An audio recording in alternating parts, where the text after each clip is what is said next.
President of the United States of America just looked the world in the eye and said, I don't think about Americans' financial situations. Oh, but it was taken out of context, you stupid lib. All right, you boot-licking maggot shit stain, let's watch it together. I don't think about Americans' financial situation. I don't think about anybody. Explain that, you traitorous, tangerine taint-licking fucking turncoats. Explain how the first time they've ever caught this motherfucker telling the truth on camera, that's when he's explaining exactly how little of a fuck he gives about the people who can't afford food anymore because he started a war to distract them from the fact that he was best friends with a bunch of fucking pedophiles. Explain why, in the same fucking interview, he bragged about how we needed to double the size of the fucking ballroom and then called the reporter a dumb person because she pointed out that the price fucking doubled too. Explain why inflation is almost 4%, the highest it's been since 2023. Going to the gas station feels like a trip to the fucking proctologist, and people are choosing between food and rent. But the only budgets that the president is fucking concerned with are not the ones that allow people to feed their fucking kids, but they're the ones for his ballroom that he's physically incapable of dancing in, and the forever war he fucking started. Explain that, or get fucked! Donald Trump is completely gone, as he was just asked a very simple question about AI, and he had no idea what the question was. Now, this is tonight aboard Air Force One, as Donald Trump is returning to D.C., and he stopped to take questions from reporters when a reporter asked him if he would do anything about Anthropic and OpenAI allegedly hacking other systems. This was his response. Do you do anything to address OpenAI and Anthropic's models hacking others? It could be, yeah. We're very much involved in that. We have a... Yeah, it could be. We're very much involved. What? He had no idea. He just heard OpenAI and Anthropic and thought that she was asking about the investment or something like that. He had absolutely no clue. But this happened throughout the press gaggle, where Donald Trump couldn't hear the questions that were being asked. He had no idea. He once was asked if the U.S. was responsible. He said, who? He just had no idea because he is completely gone. There is very little left there, and we are not getting answers. This is something that needs to be addressed, but it probably won't. J.D. Vance actually said, if you give Trump an IQ test, compared to all other presidents, he would be at the top or near the top. This from a guy that couldn't pass high school English. Trump couldn't pass high school English. You're required to read and comprehend. And everyone knows he can't do that. So I don't know what J.D. Vance is even talking about. Everyone, and when I say everyone, anyone who has ever spoken to Donald Trump knows that he speaks on a fifth grade level. He uses fifth grade level words and vocabulary. So, J.D. Vance, I have no idea what you're talking about, but I can assure you, putting him in the same room with Obama, come on. MAGA is a cult. MAGA is a sick and demented cult. These people are deranged. These people have lost their minds. Look at them building a golden calf of Donald Trump. Now they're triggered because we're calling it like it is. This is a golden calf. This is sacrilegious what they're doing. They've got a massive gold statue of Trump at Mar-a-Lago. They're praying over it like he's a deity, like he's their God. We all know he's their daddy. We all know they worship this slug, even though he's abused women and children. That's a fact. It's just an objective truth. We all know he's the sole reason why the full Epstein files haven't been released. He's mentioned in the Epstein files more times than Jesus Christ was mentioned in the Bible. Donald Trump is a war criminal. He murders schoolgirls in Iran, blows up random fishermen in the Caribbean, and has contributed to the acceleration of genocide in the Gaza Strip. But sure, let's build gold statues of this sick whale and pray over them, because that's who we are as Americans. Now, these MAGA people are cattle. These people are just following their cult leader like he's Jim Jones, and they're trying to take us all down with the ship. MAGA must be eradicated as an ideology. This is demented, what we're dealing with. So you don't know how this crusty orange ball sack, who looks like he's just been dug out of a block of Neolithic pack ice made of mammoth shit, made all of his money last year. But you don't want to look like a thicky dum-dum in front of all your mates. Here's a quick rundown before you're physically crushed by the largest conflict of interest ever registered. So the President and Vice President head of the United States are legally obliged to declare where they receive their income from each year. As a result, the US Office for Government Ethics released a 927-page document yesterday showing that Trumpty Dumpty made $2.2 billion last year alone. The source of $1.2 billion worth of that income was from crypto. Specifically, crypto Trumpty Dumpty created with his own fucking face on it. Now, the reason this is important is because it directly shows that Donald Trump has been using the office of president to benefit himself and his family. For example, Donald made $500 million from his World Liberty Bank business, which created a crypto stablecoin called USD1. USD1 was the crypto stablecoin that was used to pay the UFC fighters who fought on the lawn of the White House as part of the USA's 250th anniversary and basically received free advertisement off the back of the American people. But that's not the only crypto coin Trump has. Oh no! He also made $635 million from Celebration Coin, which is the company behind the Trump meme coin, which was created 3 days before he was inaugurated, meaning this moment alone made Trump over $500 million. I, Donald John Trump, do solemnly swear. A fortune that's grown even further since Donald Trump appointed Paul Atkins as head of the US financial regulator because he scaled back the regulation of crypto. Trump's aide Howard Lutnick is also a massive fan of crypto, specifically the cryptocurrency Tether, 12% of which is owned by this man, Thailand-based crypto billionaire Christopher Harborn, who in 2024 handed £5 million to Nigel Farage, the leader of the right-wing political party Reform UK. Now, Reform UK are possibly the next winners of the next British general election. It's almost like the incel tech bros are buying off our politicians or something. It's not just con coins that Trump made a fortune from, don't be silly. The US ethics report also showed that Donald Trump made $4.7 million from selling Trump Bibles, which makes total sense because he's a deeply honourable and pious man. You can do anything. Whatever you want. Grab him by the pussy. Sorry, wrong clip. It's this one.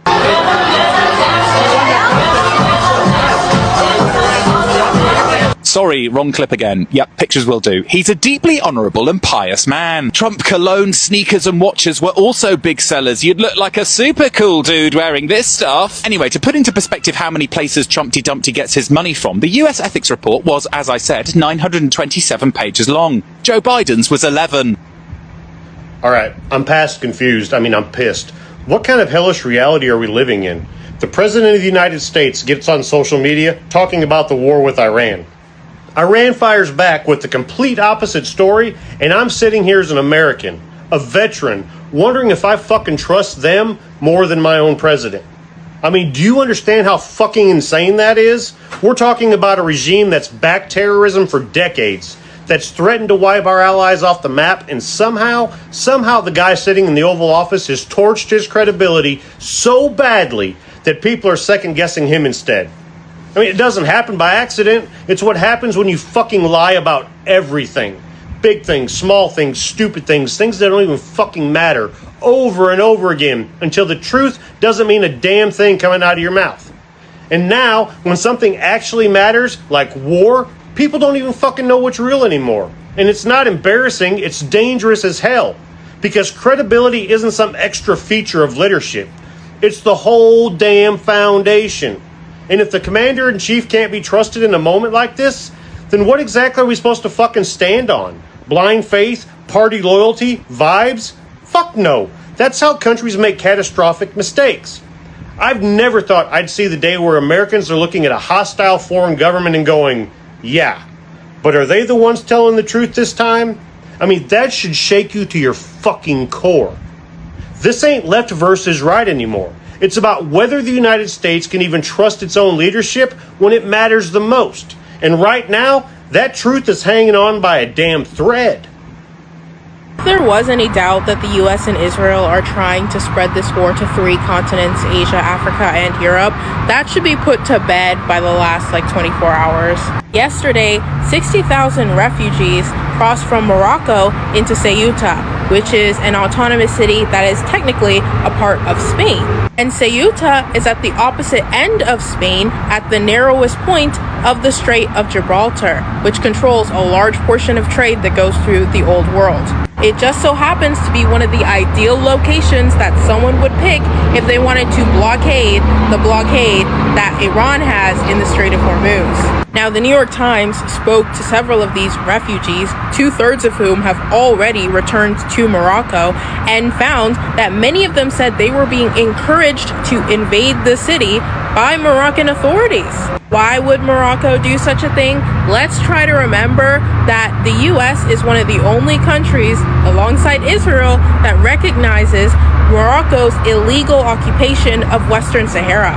Why did the U.S. recognize that occupation? Because Morocco agreed to recognize Israel. Morocco is one of Israel's footholds in Africa, and it is clearly being used to both threaten Iran and punish Spain, one of the most pro-Palestine countries out there, as well as stir up more panic about Muslim refugees in Europe, which Israel has conducted polls on and found to be the best way for them to advance their agenda in the hearts and minds of Western society. The U.S. and Israel cannot fight Iran in Iran. They cannot fight Iran when it is a regional war. So now they're going to try to turn this whole thing into a world war. And they are still going to lose. The United States has lost the war with Iran, and there's nothing that can be done. I'm an Iraq War combat veteran that was under fire for 6 months from rockets and mortars. When I got out of the military, I went to school to study military history. The Iran war fell quiet again after 13 days of strikes. Once again, the Islamic Republic is asserting control over the Strait of Hormuz. It's quite simple, actually. The United States went into Iran to neutralize the nuclear threat, to enact regime change, to change it from not being the Islamic Republic anymore, to make it something else, and to be able to seize the oil of Iran. None of those objectives have been met, and the Islamic Republic has gained the Strait of Hormuz. The Strait of Hormuz is now being opened and closed at Iran's will. It's the very reason why the U.S. started striking Iran this time over. All it takes is 1 or 2 ships being hit by a drone or a missile, and then insurance companies will no longer cover any ships going through the strait, effectively shutting down the strait. The thing that started this 13-day campaign that the U.S. just went off on was because Iran hit 2 merchant ships, closing down the Strait of Hormuz. Iran still has a significant missile and drone capability all over the country, and they're hidden underground. All it takes is 1 missile or 1 drone to hit a couple of ships, and the strait is shut down once again, which is why Iran is asserting control over the Strait of Hormuz once again. In December, nearly 3 months before this war happened, I started talking to you guys about the Strait of Hormuz and how there would not be a military solution to the Strait of Hormuz. You cannot effectively stop every single missile and every single drone from hitting their targets, and insurance companies will not cover ships that are currently under fire. Iran has proved control after this 13-day campaign by still asserting control over the strait, and they will demonstrate that by firing on civilian ships if they try to cross again. The U.S. military is great, the U.S. Navy is great, but they were not able to stop these missiles from hitting merchant ships before. They will not be able to stop them from hitting them again. This is all as U.S. officials are saying that the U.S. was running out of interceptor missiles. I don't even think a ground operation is possible at this point. We have about 50,000 troops ready to go into Iran off of the Middle East right now. When we went into Iraq, we had 300,000 troops, and it still wasn't enough. Iran has a more capable military and more rugged terrain, not to mention the tunneling networks that Iran has had time to build and prepare for. There is no military solution to the crisis in Iran anymore. The war is lost. Or maybe I'm wrong. Let me know in the comments down below. Until next time, guys, drop a follow on TikTok, drop a follow. Breaking news, Secretary of State Marco Rubio just announced that foreign nationals trying to come to the U.S. will be denied a visa if they criticize the USA. Oh wait, I read that wrong, sorry. I meant to say Israel. Look at this clip. Under President Trump, the United States will stand with the Jewish people. We have implemented a vigorous new visa policy that will prevent foreign nationals from coming to the United States to foment hatred against our Jewish community. We are holding international organizations and nations accountable for rhetoric against Israel that resurfaces in the manifesto of monsters like Iran and Sarah's killer. But we do see an eventual light at the end of this long tunnel of suffering. One can imagine a Middle East in which the Abraham Accords eventually reign. So thank you for the opportunity to address you. That's right. If you criticize Israel, you will now be denied a visa to come to the U.S. You can criticize any other country on earth, but not Israel. Even when Israelis themselves say things like this. It sounds like you're saying one Jewish life is worth hundreds or thousands of Palestinian lives. Not million. One Jewish life, it's 10 million, okay? That just sounds racist. Yes, I know. But this is the truth. Because God chose us. Because of this, you are jealous. That's an Israeli attorney saying that. Oh, that's just a regular citizen of Israel? He has nothing to do with the government, some of you may say? Okay, then how about this clip?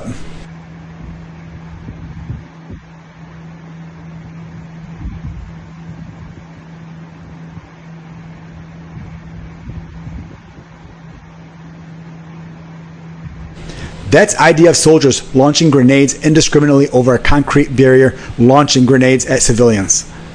So we're not allowed to criticize Israel for this kind of policy. Foreign nationals can't, even when their own government ministers openly call for the killing and forced emigration of all Palestinians in Gaza and the West Bank, and the theft of their land. A foreign national says something about this and criticizes Israel, denied a visa. Apparently you can talk about the US all day long and still get a visa. But Israel? Nope. What does that tell you about our current government? I really can't wait until things change, and I guarantee you they will. Donald John Trump, when are you going to stop blowing smoke up America's ass? When are you going to stop lying to us? Enough is enough. Think about this. The only thing we've heard since this psychopath took office is Epstein, ICE, and Iran. Nothing else. When are we going to hear about your affordable housing, your affordable health care, your better health care plan that's so much better than Barack Hussein's? When are we going to have our electric bills cut in half in 12 months like you promised 19 months ago? I'm sick of the lies, I'm sick of the bullshit, and so should you. Please like, share, and follow to help promote this truth. The world order has changed, and you need to know that, and you need to know how, because this will impact every aspect of your life: economic, social, cultural, and personal. I'm an award-winning attorney and international relations scholar, and when I was an undergrad, we had a lot of professors talk about international relations and the way that the world works. So for most of history, the world was multipolar, meaning that there were a bunch of different powerful countries or hegemons, and no one country or two countries really dominated the entire world. In the 1900s, after Europe was embroiled in multiple world wars, most scholars agree that the world became bipolar between US and Russia during the Cold War that were dominating most international conversations and impacting the economy worldwide, and no other countries came close. After the end of the Cold War, and really about midway through the Cold War, but definitely from 1989 onwards, the world was considered a unipolar world, as in the United States was the hegemon, far and away the biggest power, and it impacted everything. Most sociocultural impact came from America. Most of the new tech came from America, from California, where I'm from.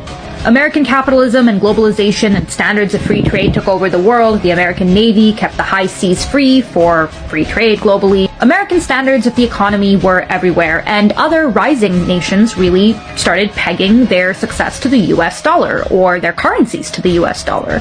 A lot of international development was driven by US-backed initiatives and by a US-led or backed United Nations. Yes, there were other powerful countries that didn't like this, like Russia, but they had little to no power to do anything about it because the US was just far and away the most powerful country in the world. And because I grew up in the United States and patriotism is served along with your morning breakfast, most scholars thought of this as a good thing. The US seemed to be a liberal democracy, was relatively protecting the world, doing things it didn't have to do to make sure free trade worked around the entire planet. It was promoting women's rights and liberalism. It was a good thing, said most people. Today, I would say this year, as of 2026, the world is no longer unipolar, and America is no longer the hegemon. It no longer leads the free world, no longer leads the European Union, no longer leads our allies who we've basically been a jerk to. The world is now run by a bunch of different actors, depending on the topic we're talking about. And this is not just because of the rise of China and India, and even Russia in some ways, although frankly Russia's destroyed its economy by attacking Ukraine. This is also simply because the US has ceded its power. With Donald Trump in charge, the US has made all of our allies feel like they can't trust us. With the war in Iran, he basically undid decades of the US protecting and upholding the law of free movement of travel, right? What he was doing with the Strait of Hormuz is against international law. And with tariffs, he basically attacked global free trade, something America had long led. This is because, if you ask me, America was never truly unipolar. It's that it was a collection of oligarchs that was the hegemon, not the US government. And this became really obvious when the interests of the American people completely diverged from the oligarchy, and it's the oligarchy that won. So here's what this means for you. When the world goes through this massive amount of upheaval, like change from being multipolar to a different set of multipolarity, like during the World Wars, or from that to bipolarity during the Cold War, or, a unipolar state, you can expect massive economic upheaval. You can expect massive changes in global free trade. You can expect little to no reliance on how corporations will behave and what sorts of laws and regulations and user agreements they're actually going to follow. And so from an investment perspective, one of the biggest things that you can do is to diversify your portfolio and to not trust that any one specific country or company won't go under. This is also why now is, I would say, a particularly bad time to hold a ton of money in cash. It's probably a good time to invest in the stock market, in ethical stocks, in companies, in yourself. That's really important. It's also not a great time to just count on your retirement. It's possible many countries won't be able to pay out in the way that we thought when it comes to things like Social Security or pensions, pension growth. The second big piece of advice I have for you is to invest in your community, because this is going to be a time of great upheaval and sociocultural change. And with the rise of AI, we're going to need to figure out how we're going to take care of each other and not assume that everyone is going to traditionally earn a living the way that people thought was the case in the 1960s or 90s in the United States. And in a lot of countries that don't have a social welfare protection unit, a lot of this is going to come down to the people you know, the people you're willing to care for, who are willing to care for you, and the way in which you can share community knowledge and labor. And number 3 is the hardest, but possibly the most important. Figure out how you can maybe get a second citizenship. If there's any way that you can double the chances that you have somewhere safe to go, that someone's government is responsible for protecting you, that is a really important thing to do. And it is more accessible than most people think, and it is something that you do not need to be in the 1% to do, although it definitely requires some privilege and luck. But it's something you can strive for and work towards, and I think it's becoming more valuable than ever. So what do you think about this world in upheaval? And follow me for more if you're a super